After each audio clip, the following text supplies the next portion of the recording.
Welcome to Skytech-Lens. For decades, the US-Canada relationship was built on quiet understanding. Washington led, Ottawa followed, especially in defense and security. The two nations shared the world's longest undefended border, a deeply integrated economy, and a military alliance through NORAD. American policymakers saw Canadian alignment as a given, not a choice. When the US launched major defense projects, Canada was expected to participate, both financially and militarily.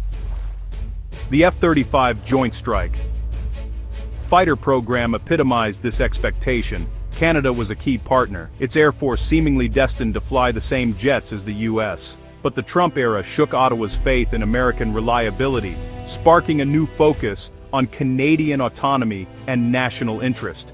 Canadian leaders began to question what they were getting in return for loyalty and investment. The old assumptions of Canadian compliance were about to be dramatically challenged, catching Washington off guard. The US was unprepared for a Canada willing to publicly question a cornerstone of continental defense and threaten to unravel a multi-billion-dollar agreement. The first public shock came in November 2025, when Canada's purchase of 88 F-35 jets was suddenly in doubt.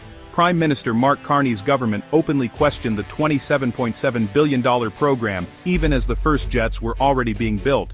Industry Minister Melanie Joly led the charge, arguing that Canada's investment hadn't delivered enough economic benefits. The new demand Canadian taxpayer money must create jobs and industrial growth at home, not just buy American hardware.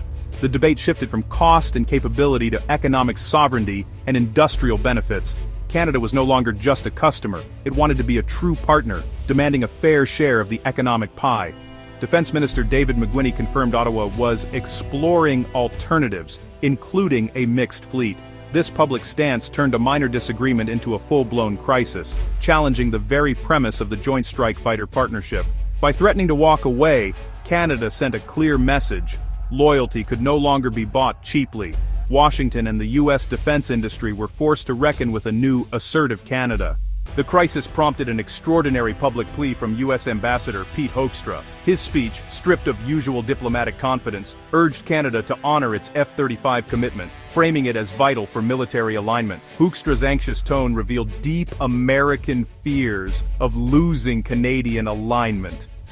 He tried to rebrand the F-35 as an international project, but an awkward joke about China exposed US insecurity.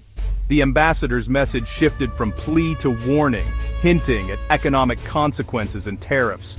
This clumsy mix of pressure and anxiety only stiffened Ottawa's resolve. For the first time, a US ambassador was publicly begging Canada to stay in line, a stark reversal of the usual power dynamic. The image of effortless American leadership was shattered. The real fear wasn't just losing a contract, but losing Canada itself.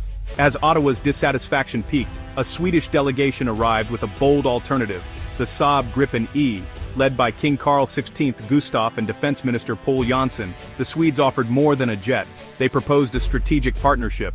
Their pitch: build a full Gripen assembly line in Canada, creating up to 10,000 jobs and giving Bombardier a central role. This was a direct answer to Ottawa's demand for tangible economic returns. Unlike the F-35's global supply chain, the Gripen would be built by Canadians, for Canada. The Swedish offer gave Ottawa unprecedented leverage, transforming the competition. Suddenly, the F-35 was no longer the only option. The Gripen, once a technical underdog, became a leading contender. Canada now had a powerful bargaining chip to negotiate with Washington and Lockheed Martin.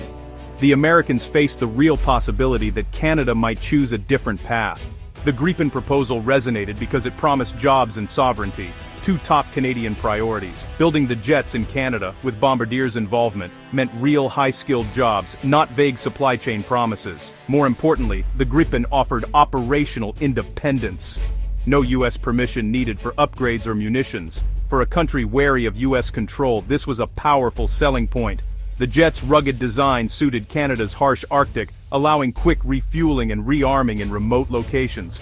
The Swedes weren't just selling a fighter, they were offering a comprehensive solution for Canadian defense autonomy. This narrative made the Gripen more than an alternative. It was a better fit for Canada's interests. The pressure was now on F-35 proponents, who could no longer rely on technical superiority alone. Sensing the threat, Lockheed Martin broke its silence, warning Canada that reducing its F-35 order would jeopardize industrial benefits. The company reminded Ottawa that Canadian firms had billions in F-35 contracts tied to Canada's status as a partner. The message: back away, and future contracts could vanish. This tactic aimed to mobilize Canadian industry to lobby for the F-35, but the public threat risked backfiring, reinforcing Ottawa's resolve to resist American pressure. Instead of intimidating Canada, Lockheed's warning may have pushed the deal closer to collapse.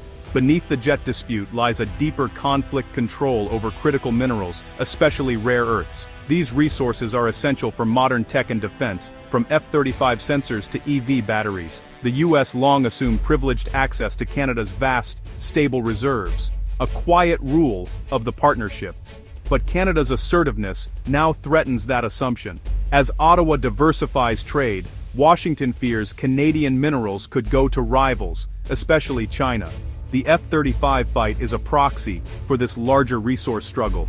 US pressure to buy the jet is also pressure to keep Canada in its economic and security orbit. The battle for jets has exposed the fragile foundations of North American resource security.